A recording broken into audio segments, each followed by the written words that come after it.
ومن يؤت الحكمة فقد أوتي خيرا كثيرا صدق الله العظيم وصدق رسوله النبي الأمين الكريم ونحن على ذلك لمن الشاهدين والشاكرين والحمد لله رب العالمين۔ منبر پاک پر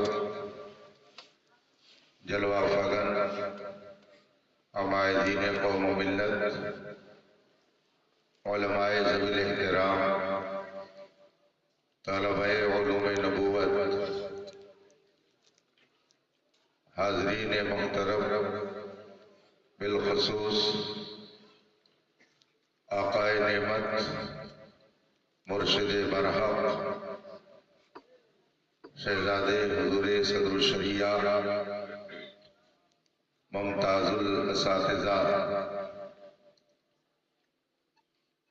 سلطان المناظرین امیر المومنین فی الحدیث حضور محدث کبیر دامت برکات العالیہ والوسیہ، السلام علیکم ورحمۃ اللہ تعالی وبرکاتہ۔ حضرات، اس وقت ہم اور آپ دنیا سنیت کی ایک عظیم الشان اور جلیل القدر شخصیت کی بارگاہ میں خراج عقیدت پیش کرنے کے لیے حاضر ہیں۔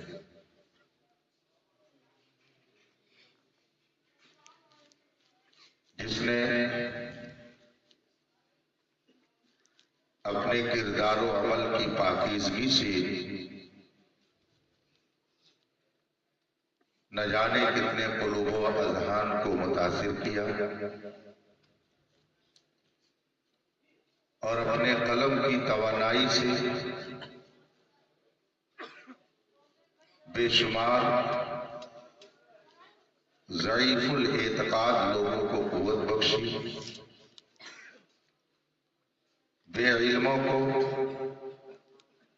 علم و ہنر کی دولت دی، جو قلم نہیں چلانا جانتے تھے انہیں قلم چلانے کا شعور بخشا، جسے رب قدیر نے بے شمار اوصاف و کمالات کا مجموعہ بنایا تھا۔ دنیا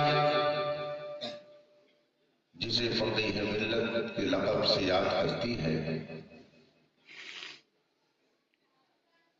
اس پاکیزہ ہستی کی بارگاہ میں محبتوں کی نظر لے کر ہم لوگ حاضر ہیں۔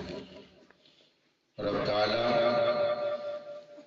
اپنے حبیب پاک کے طفیل ہم سب کی حاضری کو شرف قبول عطا فرمائے۔ آپ اپنے ماتھے کی آنکھوں سے دیکھ رہے ہیں عالم اسلام کی وہ افقی ذات جس کے فضل و کمال کی خوشبو سے ایک جہان مشکبار اور معطر ہے، جس کے بارے میں کہا جا سکتا ہے کہ ان کا سایہ ایک تجلی، ان کا نقش پا چراغ، یہ جدھر گزرے ادھر ہی روشنی ہوتی گئی۔ وہ افقی ذات جو حضور حافظ ملت نور اللہ مرقدہ کی علمی یادگار ہے، حضور صدر الشریعہ کے فیض و برکات کا سرچشمہ ہے، اور اس وقت میری معلومات کے مطابق عالم اسلام میں اپنے بے شمار اوصاف و کمالات کی بنا پر منفرد اور یگانہ شخصیت کی مالک ہے۔ وہ عظیم الشان اور عظیم المرتبت ذات ہماری اور آپ کی نظروں کے سامنے جلوہ فگر ہے۔ شہزادگان فقیہ ملت، خصوصاً صاحب سجادہ حضرت علامہ مولانا مفتی انوار احمد امجدی صاحب دعوت برکات العالیہ کا بے حد اسرار، ان کی خواہش کے احترام میں 2-4 منٹ میں آپ کے درمیان حاضر ہوں۔ حالانکہ میں متعدد بار یہ عرض کر چکا کہ جو مہمان علماء تشریف لائے خطاب ان کا، مگر ان کی خواہش کے احترام میں 2-4 منٹ میں حاضر ہوں۔ آئیے مصطفیٰ جان رحمت سرور کائنات، فخر موجودات، نبی مکرم شفیع معظم صلی اللہ علیہ وآلہ وسلم کی بارگاہ قدس میں درود و سلام کا نذرانِ عقیدت پیش کریں اور پڑھیں۔ اللہم صلی علی سیدنا و مولانا محمد معدی الجود والکرم وآل کرام اجمعین۔ حضرات، اللہ تبارک و تعالی نے انسانوں کی رشد و ہدایت کے لیے 1 لاکھ کم و بیش 2,24,000 انبیاء کرام کو دنیا میں بھیجا۔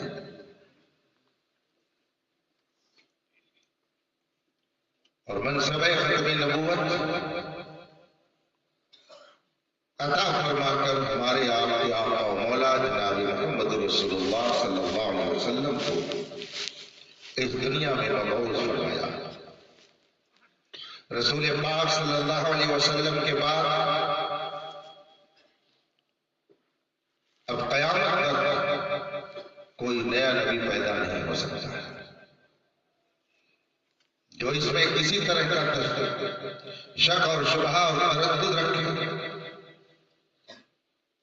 اور آیت کریمہ میں کوئی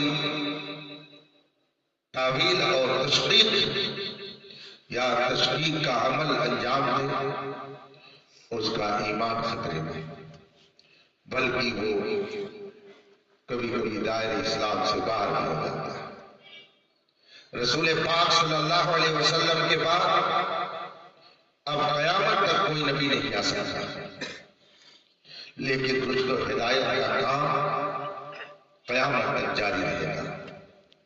احقاق حق اور ابطال باطل کا فریضہ صبح قیامت تک انجام دیا جاتا رہے گا۔ راہ راست پر لانے کے لیے، صراط مستقیم دکھانے کے لیے، راہ ہدایت پر چلانے کے لیے، بھٹکے ہوئے لوگوں کو صراط مستقیم پر گامزن کرنے کے لیے ایک جماعت ہمیشہ وجود پذیر ہوتی رہے گی، اور یہ مقدس سلسلہ یوں ہی چلتا رہے گا۔ حضرت سیدنا امام بخاری رضی اللہ تعالی عنہ نے بخاری شریف میں مَن یُرِدِ اللَّهُ بِهِ خَیْرًا یُفَقِّهُ فِی الدِّین جو حدیث روایت کی، اسی حدیث پاک میں آگے دوسرا بھی جملہ ہے۔ جب رسول پاک نے یہ حدیث فرمائی تو آگے یہ بھی ارشاد فرمایا انما انا قاسم اللہ یؤتی، اور اسی حدیث پاک کا آگے ٹکڑا ہے۔ رسول پاک صلی اللہ علیہ وسلم نے اسی حدیث پاک میں ارشاد فرمایا لن تزال هذه الامه قائمة على امر الله لا يضرهم من خالفهم حتى يأتي امر الله۔ رسول پاک صلی اللہ علیہ وسلم نے فرمایا کہ میری امت کا ایک گروہ، ایک جماعت ہمیشہ حق بات پر مضبوطی سے قائم رہے گی، اور جو کوئی ان کی مخالفت کرے گا وہ انہیں کچھ نقصان نہیں پہنچا سکتا، اور قیامت تک یہ سلسلہ چلتا رہے گا۔ ہے قول محمد قول خدا، فرمان نہ بدلا جائے گا، بدلے گا زمانہ لاکھ مگر قرآن نہ بدلا جائے گا۔ سورج پورب کی بجائے پچھم سے نکل سکتا ہے اور نکلے گا، زمین پھٹ سکتی ہے بلکہ پھٹے گی، آسمان کے ٹکڑے ٹکڑے روئی کے کالے کی طرح سے اڑ جائے سکتے اور اڑیں گے، سمندر کا دھارا بدل سکتا ہے مگر رسول پاک کا فرمان غلط نہیں ہو سکتا۔ اللہ کے رسول صلی اللہ علیہ وسلم نے فرمایا کہ ایک جماعت حق بات پر مضبوطی سے قائم رہے گی اور مخالفت کرنے والے ان کا کچھ بھی نقصان نہیں پہنچا سکتے۔ رسول پاک کے اس ارشاد سے معلوم ہوا کہ حق پر جو جماعت قائم رہے گی اس کو پھولوں کی سیج پر نہیں رہنا ہے، اس کو کانٹوں کے راستے پر بھی چلنا پڑے گا۔ اس لیے کہ رسول پاک نے آگے یہ فرمایا کہ مخالفت کرنے والے ان کو کچھ بھی نقصان نہیں پہنچا سکتے۔ اس سے کیا یہ پتہ نہیں چلتا ہے کہ ان کی مخالفت کرنے والے لوگ رہیں گے، ان کی مخالفت کریں گے۔ حضور فقیہ ملت علیہ رحمت و رضوان کے وصال سے 15 روز پہلے جمعہ کا دن تھا۔ حضور فقیہ ملت نے اس فقیر کو یاد فرمایا۔ جمعرات کو 12 بجے تک حضور فقیہ ملت نے میری تعلیم و تربیت فرمائی، فن ابتدا کے اصول بتائے اور ایک بدعقیدہ کے ایک مضمون کا رد لکھنے کے لیے آپ نے طریقہ بتایا اور فرمایا فلاں فتوے کی کتاب سے نقل کیجیے گا، فلاں فتوے کی کتاب سے نقل کیجیے گا۔ اور اپنی آخری تحریر جو حضرت نے اپنے دست مبارک سے لکھ کر کے دی وہ شعر کی شکل میں ہے، آج بھی وہ تحریر میرے پاس موجود ہے۔ حضور فقیہ ملت نے مجھ سے ارشاد فرمایا جب جواب لکھیے گا تو لکھنے سے پہلے اوپر یہ تحریر لکھیے گا، یہ شعر لکھیے گا، اور اگر اعلیٰ حضرت کا شعر مل جائے اس طرح کا تو اسے بھی لکھیے گا۔ حضور فقیہ ملت کی آخری تحریر ہے جو میرے پاس بطور تبرک محفوظ ہے۔ حضور فقیہ ملت نے لکھا ہے اور لکھ کر کے مجھے عطا کیا ہے، فرمایا کہ یہ شعر لکھیے گا۔ ستیزہ کار رہا ہے ازل سے قائم روز، چراغ مصطفی سے شرار پھول ہوئی، قیامت تک حق اور باطل میں جنگ ہوتی رہے گی۔ احقاق حق کرنے والے احقاق حق کرتے رہیں گے اور باطل ان کا مقابلہ کرنے کے لیے آئے گا، مگر حق چونکہ ہمالیہ پہاڑ سے بھی زیادہ مضبوط ہوتا ہے، اس لیے باطل ٹکرا ٹکرا کر کے اپنا سر پٹک پٹک کر کے اپنا وجود ختم کر دے گا اور حق کا چہرہ چمکتا ہوا نظر آئے گا۔ فانوس بن کے جس کی حفاظت ہوا کرے وہ شمع کیا بجھے جسے روشن عطا کرے۔ حضور فقیہ ملت نے صبح کو جمعہ کے دن مجھے اور میرے اس وقت سمجھ لیجیے ہم سبق حضرت علامہ مولانا مفتی کمال اختر صاحب جو دارالعلوم نور الحق چرہ محمد پور کے استاد اس وقت، دونوں کو بخاری شریف کی پہلی حدیث پڑھ کر پڑھا کر شرف تلمذ بخشا، اور پھر اس کے بعد جمعہ کی نماز پڑھ کر جب آخری ملاقات کے لیے پہنچے اسی دارالقضاء اور دارالفتہ کے باہر حضرت کرسی پہ جلوہ کرتے، ہم کھڑے ہو کر کے حضرت کی قیمتی کلمات سن رہے تھے۔ اس میں حضرت نے فرمایا مولانا فقہ وہ عظیم نعمت ہے، اللہ کا وہ عظیم عطیہ ہے کہ جسے خدا یہ نعمت عطا کر دیتا ہے لوگوں کے قلوب پہ اس کی عظمت بھی پیدا کر دیتا ہے۔ اور پھر فرمایا حضور صدر الشریعہ بدر الطریقہ علامہ امجد علی اعظمی علیہ رحمت و رضوان بے شمار علوم و فنون کے جامع تھے، وہ منطق کے بھی ماہر تھے، فلسفے کے بھی ماہر تھے، علم توحید کی بھی مہارت رکھتے تھے، وہ دیگر علوم عقلیہ اور نقلیہ کے جامع تھے، لیکن اگر انہوں نے بہار شریعت نہ لکھی ہوتی تو آج گھر گھر وہ نہ پہنچتے، گھر گھر وہ پہنچ کر کے اپنے علم کا فیضان اگر بانٹ رہے ہیں تو بہار شریعت کے ذریعے۔ اور پھر ارشاد فرمایا کہ شمس العلماء علامہ شمس الدین جعفری رحمۃ اللہ تعالی علیہ بے شمار علوم کے جامع تھے، لیکن اگر انہوں نے قانون شریعت نہ لکھی ہوتی تو عوام ان کو نہیں جانتے۔ علم فقہ کی یہ برکت ہے کہ جو اس کی خدمت کرتا ہے رب قدیر اس کی عظمت لوگوں کے دل میں پیدا فرما دیتا ہے۔ اور پھر اس کے بعد میں ارشاد فرمایا نصیحت کرتے ہوئے ہم دونوں کھڑے تھے، پیاری گفتگو سن رہے تھے، مسکرا رہے تھے۔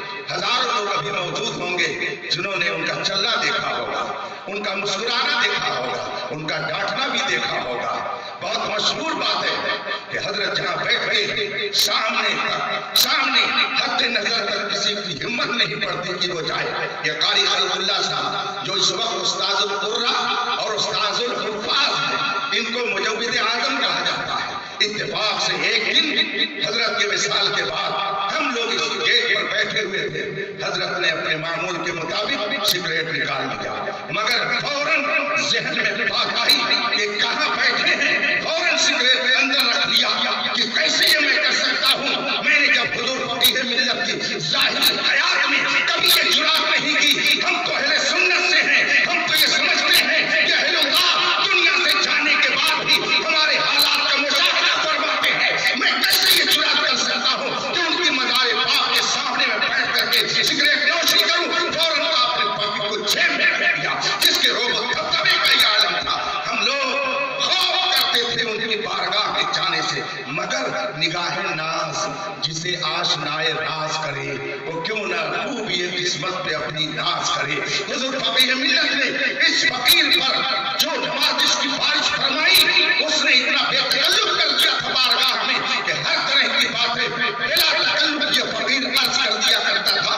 حالات کچھ ایسے تھے، میں نے کچھ باتیں حضور فقیہ ملت کی بارگاہ میں رکھی، حضرت مسکرانے لگے اور مسکرانے کے بعد ارشاد فرمایا، مولانا کوڑھی سے کوئی نہیں جلتا، حسن والے سے ہی لوگ جلتے ہیں، اور جس کے اندر جتنا حسن زیادہ ہوگا اس کے جلنے والے بھی اتنے ہی زیادہ ہوں گے۔ اور پھر آگے ارشاد فرمایا کہ اس پوری دنیا میں اللہ تبارک و تعالیٰ نے میرے مصطفیٰ کو سب سے زیادہ حسن و جمال عطا کیا، پوری کائنات میں ان سے زیادہ کسی کو کمالات نہیں بخشے، کسی کو خوبیاں نہیں عطا کی، تو جلنے والے بھی میرے آقا ہی سے سب سے زیادہ پائے جاتے ہیں۔ مگر اس کے باوجود اعلیٰ حضرت نے کتنے شاندار انداز میں فرمایا، تو گھٹائے سے کسی کے نہ گھٹا ہے نہ گھٹے، جب ہے تجھے اللہ تعالیٰ تیرا۔ حضور فقیہ ملت نے فرمایا کوڑی سے کوئی نہیں جلتا، حسن والے سے ہی لوگ جلتے ہیں، اور جس کے اندر جتنا زیادہ حسن ہوتا ہے اس سے اتنے ہی زیادہ جلنے والے ہیں۔ میں نے کہا حضور اس کا علاج کیا ہے؟ حضور فقیہ ملت علیہ رحمت و رضوان نے فرمایا، بہت ہی کھلا کر کے ہنس پڑے، فرمایا مولانا اس کا کوئی علاج نہیں ہے، کوئی علاج نہیں ہے۔ میں نے کہا حضور پھر کیسے رہا جائے؟ فرمایا اپنا کام کرتے رہیے، کون کیا کہہ رہا ہے، کون آپ کے ساتھ بدسلوکی کر رہا ہے، سب خدا کے حوالے کرتے جائیے گا، اپنا کام کرتے رہیے گا۔ حضور فقیہ ملت نے فرمایا مجھ سے، مولانا جس محنت سے آپ کام کر رہے ہیں میری نگاہ دیکھ رہی ہے، ایک وقت پورے ہندوستان میں آپ چھا جائیں گے، اس لیے کہ آپ جو مشن لے کر چل رہے ہیں یہ بزرگوں کا مشن ہے، اس میں آپ کو ذلت نہیں ہوگی، رب قدیر آپ کو عزت عطا فرمائے گا۔ یہ حضور فقیہ ملت نے خود مجھ سے جمعہ کے دن فرمایا، وصال سے 15 دن پہلے نہ جانے کتنے لوگ حضور فقیہ ملت پر بھی تشریح کی زبان استعمال کرتے رہے، مگر حضور فقیہ ملت نے کبھی یہ نہیں سوچا کہ اس کو خوش کیا جائے کہ اس کو خوش کیا جائے، بلکہ ایک موقع پر ایسا ہوا کہ خود میں بھی زر میں آ گیا، اتفاق سے گھر کے اندر سے میں نکل رہا تھا، حضور فقیہ ملت کی نظر پڑ گئی۔ اس وقت تو حضرت نے کچھ نہیں فرمایا، مگر کچھ دنوں کے بعد میں جب ملاقات کے لیے حضرت کی خدمت میں پہنچا، ایک صاحب وہاں بیٹھے ہوئے، ان سے فرمایا کہ آپ باہر چلے جائیے، وہ باہر چلے گئے۔ حضور فقیہ ملت نے مجھ سے فرمایا مولانا برا مت مانیے گا، آپ عالم ہیں، آپ مسئلہ جانتے ہیں۔ میں نے کہا حضور ارشاد فرمائے، کہا اس روز میں گھر کے اندر سے نکلتے ہوئے آپ کو دیکھ کر کے تعجب میں پڑ گیا۔ میں نے کہا حضور کیا مانگ رہا ہے؟ کہا کہ اس وقت اگرچہ گھر میں خواتین آپ کے سامنے نہیں آئی ہوں گی، بلکہ مولانا انوار کی والدہ رہی ہوں گی جن سے آپ نے بات چیت کی ہوگی، لیکن جس وقت آپ نکل رہے تھے اگر کوئی اجنبی دیکھ لیتا تو وہ یہ تھوڑی سمجھتا کہ گھر میں خواتین سے نہیں بلکہ مولانا انوار صاحب کی والدہ سے مل کر کے آپ آ رہے ہیں۔ وہ دیکھ کر کے تو یہ سوچتا کہ مفتی جلال الدین کے گھر میں بھی پردہ نہیں ہے، تو وہ بدگمانی میں مبتلا ہوتا۔ آپ کے اس عمل سے وہ بدگمانی میں مبتلا ہوتا اور وہ گنہگار ہوتا۔ آپ کا تو کچھ نقصان نہیں ہوتا، لیکن وہ بدگمانی میں اگر مبتلا ہوتا تو وہ گنہگار ہوتا۔ ہم کو وہ کام بھی نہیں کرنا چاہیے کہ جس سے کسی کو بدگمانی کا موقع ملے۔ میں نے کہا حضور آپ کا ارشاد سر اور آنکھوں پر فرمایا برا مت مانیے گا، حکم شرع ہے۔ آگے فرمایا آپ یہ بتائیے ہندوستان بھر سے میرے پاس سوالات آتے ہیں، استفتاء آتے ہیں اور لوگ کہتے ہیں کہ جلال الدین کا جب فتویٰ آئے گا تب مانیں گے، تو آخر بتائیے کیا میرے پاس فوج ہے، میرے پاس طاقت ہے، میرے پاس قوت ہے؟ آخر کون سی طاقت ہے کہ جس کی بنیاد پر لوگ میرے فتوے کا اعتبار سمجھتے ہیں؟ بات یہ ہے لوگ جانتے ہیں کہ جلال الدین جو لکھتا ہے اس پر وہ خود بھی عمل کرتا ہے، اس لیے لوگ یہ سمجھتے ہیں کہ جلال الدین کا فتویٰ معیار اعتبار پر ہے۔ اسی لیے الحمدللہ حضور فقیہ ملت نے بے خوف لومۃ لائم احقاق حق فرمایا، ابطال باطل فرمایا، اور جس چیز کی ضرورت ہوئی قوم کو فقیہ ملت نے اسے قوم کو عطا کیا۔ اللہ تبارک و تعالی اس عظیم المرتبہ شخصیت کے تربت انور پر رحمت النور کی بارش فرمائے۔ ہمارے درمیان جو شخصیت جلوہ کر رہے ہیں، میں کیا عرض کروں، کبھی کبھی رونا آتا ہے۔ ہمارے احکام میں کہا کہ آدمی کی جب رخصتی ہو جاتی ہے تب لوگ اس کا قصیدہ پڑھتے ہیں۔ مجھے اچھی طرح سے یاد حضور فقیہ ملت رحمۃ اللہ علیہ کے ہمیں بیٹھا ہوا اتفاق سے اپنی جماعت کے ایک بڑے عالم کا ان دنوں وصال ہوا تھا اور ایک میگزین سامنے رکھے ہوئے تھے، اس میں ان کی تاریخ و توصیف پر مشتمل مضامین تھے۔ حضور فقیہ ملت وہ مضمون مجھے دکھاتے ہوئے وہ کتاب میری طرف پڑھاتے ہوئے فرمایا مولانا ذرا پڑھیے، لوگ مرنے کے بعد نثر میں قصیدہ لکھ رہے ہیں اور میں جانتا ہوں کہ ان کی حیات میں لوگوں نے ان کے ساتھ کیا سلوک کیا ہے، میں یہ جانتا ہوں کہ ان کے ساتھ لوگ کیسے پیش آتے تھے۔ ہماری جماعت میں مرنے کے بعد لوگوں کی عظمتوں کو پہچانا جاتا ہے۔ میں چاہے بخاری مفتی شریف الحق امجدی علیہ رحمت و رضوان کی نماز جنازہ میں خوشی شریف گیا اور سخت دھوپ کے عالم میں نماز جنازہ ہونے جا رہی تھی، ابھی کچھ انتظار تھا، میں ایک سائے میں کھڑا ہو گیا، دیوار کا سایہ لے کر میں کھڑا ہوا اور خوشی شریف ہی کے دو لوگ آپس میں گفتگو کر رہے تھے اور وہ کہہ رہے تھے لگتا ہے بہت بڑے مولوی رہے ہیں، فوجی کا انتقال ہوا ہے۔ تو دوسرا کہتا ہے ہاں ہاں بھیڑین سے تو یہ کوئی لگتا ہے کہ بہت بڑے مولوی رہے ہیں۔ ذرا سوچئے وہ عالم دین جس نے پوری دنیا کو اپنے تفقہ فی الدین سے متاثر کیا، شرح بخاری لکھ کر کے جس نے جماعت اہل سنت کو ایک علمی ذخیرہ بنا دیا، لوگ اس کی قدر نہیں سمجھ پائے۔ جنازے کی بھیڑ کو دیکھ کر کے سمجھتے ہیں کہ یہ بہت بڑے عالم تھے اور جاہل بھیڑ کر آ جائے تو اس کے پیچھے دوڑیں گے۔ اس طرح سے لگتا ہے کہ قطب جا رہا ہے اور اس کی نظر اگر ہم پر پڑ گئی تو ہماری آخرت سنور جائے گی۔ اس طرح سے قوم کا مزاج بنا ہوا ہے۔ میں سچ کہتا ہوں اس وقت پورے ہندوستان ہی نہیں بر صغیر میں اگر محدث کبیر کا کوئی جواب ہو تو لے کر کے آیا۔ یہ وہ نظر ہے، یہ وہ آنکھ ہے جس آنکھ نے ایسے ایسے بزرگوں کا دیدار کیا ہے کہ پورے ہندوستان کیا بر صغیر میں اس وقت کوئی دوسری ہستی ایسی نہیں پائی جاتی ہے۔ ان کی نظروں نے کسے دیکھا ہے؟ سرکار اعلیٰ حضرت کے بڑے شہزادے حضور حجت الاسلام علامہ حامد رضا خان صاحب کے جلووں کو دیکھا ہے۔ ان کی آنکھوں نے کسے دیکھا ہے؟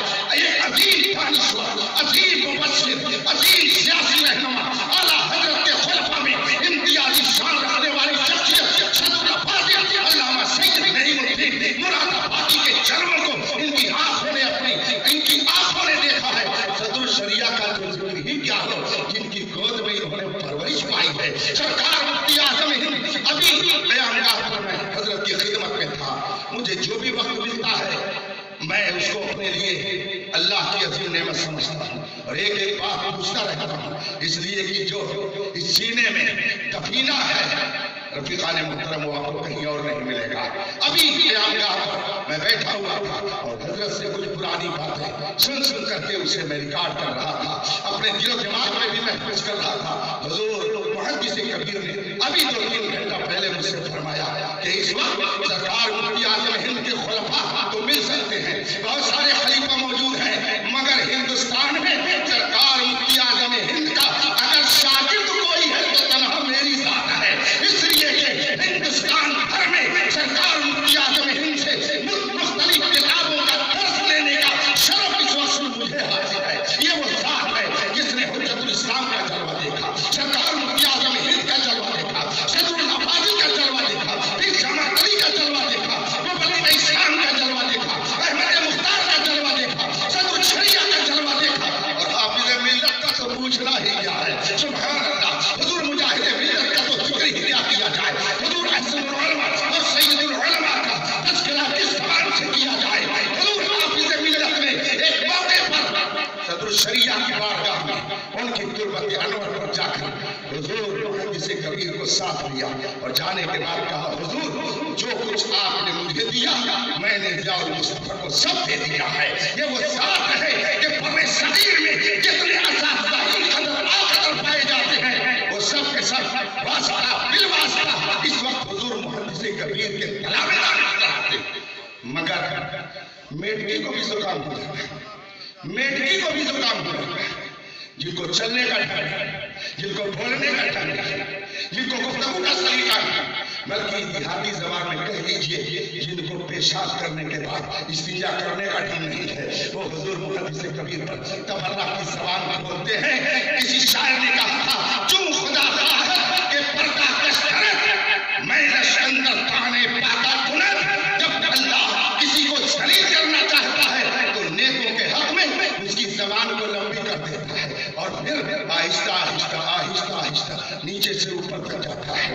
ہم ہندوستان میں کئی لوگوں کو دیکھ رہے ہیں کہ پہلے انہوں نے محدث کبیر کی شان میں گستاخی کی، پھر تھوڑا اور آگے بڑھے تو اور کی شان میں پہنچتے پہنچ گئے صحابہ حضرت امیر معاویہ اور گستاخی کرنے لگے۔ یہ انجام ہماری نظروں کے سامنے ہے، اس لیے یہ شخصیتیں اللہ کی عظیم نعمت ہے، یہ اگر ہے تو ان سے ہماری جماعت کا وقار ہے، یہ علماء کی شان ہے، اہل سنت کی آبرو ہے۔ حضور فقیہ ملت ان کا اس قدر احترام فرماتے تھے کہ آپ پڑھیے تو آپ کو اندازہ ہو جائے گا۔ حضور فقیہ ملت رحمت اللہ تعالی علیہ اپنی پوری زندگی خانوادہ امجدیہ سے اپنے آپ کو منسلک رکھا اور پھر جب آخری سفر حضور فقیہ ملت کا ہوا اس وقت سے لے کر کے آج تک میری معلومات میں اور حضرت علامہ مفتی انوار احمد امجدی صاحب سجادہ بھی اس کو تائید کے لفظوں سے نوازیں گے کہ کوئی ایسا عرس نہیں ہے جس میں حضور محدث کبیر نے تشریف لا کر کے ہم غرباء اہل سنت کی حوصلہ افزائی نہ فرمائی ہے، اور پھر وہی بستر وہی چارپائی جس پر حضور فقیہ ملت آرام فرماتے تھے۔ خانوادے کے لوگ حضور محدث کبیر کے لیے اسی کو خاص رکھتے ہیں۔ یہ کس کی چارپائی ہے؟ حضور فقیہ ملت کی۔ کون اس پہ جلوہ گر ہوگا؟ کوئی اور نہیں بیٹھا، اور اس کے موقع پر محدث کبیر اس پہ جلوہ گر ہوں گے۔ الحمدللہ ہم بزرگوں کے گستاخ نہیں ہیں، ہم نے اپنے بزرگوں کی صحبت اٹھائی ہے، ہم نے ان سے فیض و برکات لینے کے لیے اپنے دامن کو پھیلایا ہے۔ لوگ کہتے ہیں اختر تمہیں فلاں بہت جانتا ہے، فلاں بہت مانتا ہے، مگر میں کہتا ہوں جب ٹکے نہ تھے تو کوئی پوچھتا نہ تھا، ان بزرگوں نے مجھے خرید کر انمول کر دیا۔ اس لیے اگر آپ چاہتے ہیں کہ آسمان کی بلندیاں چھپے تو بزرگوں کے نقش قدم پر چلیے، دنیا میں بھی عزت ملے گی، آخرت میں بھی عزت ملے گی۔ تیرے غلاموں کا نقش قدم ہے راہ خدا، وہ کیا بہک سکے جو یہ سرا لے کے چلے۔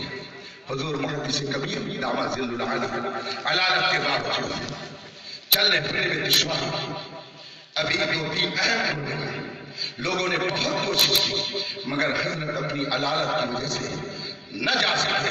مگر اس کوردہ علاقے میں حضور محدث کبیر موسم یہ ہے اور علالت ایسی ہے، مگر پھر بھی آپ نے سفر فرمایا، یہ قلبی لگاؤ کا اظہار ہے۔ حضور فقیہ ملت نے پوری زندگی شریعت مطہرہ کی پاسبانی کی اور قدم قدم پر امت مسلمہ کے نونہالوں کی تربیت کا کام انجام دیا۔ اسی فیلڈ میں حضور فقیہ ملت جلوہ فرماتے ہیں۔ ایک طالب علم جس کی عمر 8 یا 9 سال کی تھی، درجے حفظ میں اس نے یہاں داخلہ لیا تھا اور وہ راستے میں بھونا کھاتے ہوئے جا رہا تھا۔ حضور فقیہ ملت نے اسے تو کچھ نہیں کہا، اسے ڈانٹا نہیں، اس لیے کہ ابھی وہ بچہ تھا، غالباً نیا نیا اس کا داخلہ ہوا تھا، مگر جس استاذ کی نگرانی میں وہ بچہ رہتا تھا، اس استاذ کو بلانے کے بعد حضور فقیہ ملت فرماتے ہیں ہمارے یہاں کی یہ تربیت نہیں ہے، اس لیے کہ یہ بچے اگر اسی عادت کے رہ جائیں گے تو عالم ہونے کے باوجود ایسے ہی ان کا طریقہ رہے گا تو لوگوں میں ان کی عظمت وہ نہیں پیدا ہوگی، اس لیے آج ہی سے ان کی تربیت کیجیے اور ان کو عالمانہ وقار کے ساتھ رہنے کا درس دیجیے۔ حضور فقیہ ملت یہ چاہتے تھے ہر مسلمان مصطفیٰ جان رحمت کی شریعت کا ایسا پاسبان بن جائے کہ ہر دیکھنے والے کو لوگ کہیں کہ یہ مصطفیٰ کا غلام ہے۔ ابھی رات میں شندیلا گیا تقریر کرنے کے لیے، جن کے گھر میرا قیام تھا، میں نے خیریت کچھ دیکھ کے میں نے ان کو پہچانا تھا، جناب ارشاد احمد صدیقی امجدی صاحب، ان کا ذکر حضور فقیہ ملت نے اپنی کتاب میں بھی کیا، ان کے گھر میرا قیام تھا، ان سے میں نے خیریت پوچھی اور اس کے بعد انہوں نے حضور فقیہ ملت کا ذکر کر دیا اور فرمایا ایک موقع پر میں نے حضور فقیہ ملت کو سندیلا کتاب کے لیے دعوت دی۔ حضور فقیہ ملت میرے غریب خانے پر تشریف فرما ہوئے، میرا بڑا والا بیٹا 8ویں کلاس میں پڑھ رہا تھا، اتفاق سے پانی پلانے کی خدمت وہی انجام دے رہا تھا۔ حضور فقیہ ملت نے پوچھ لیا کیا نام ہے تمہارا؟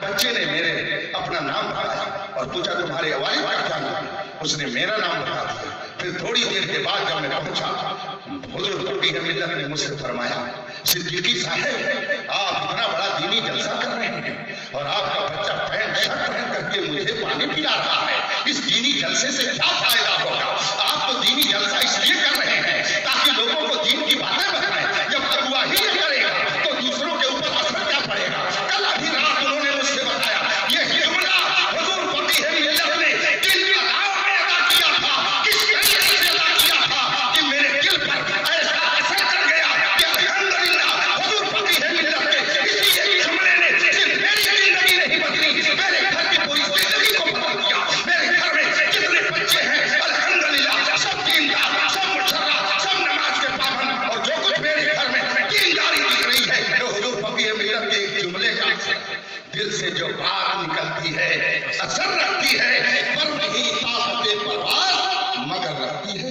باخر دعوانا ان الحمدللہ رب العالمین۔ السلام علیکم۔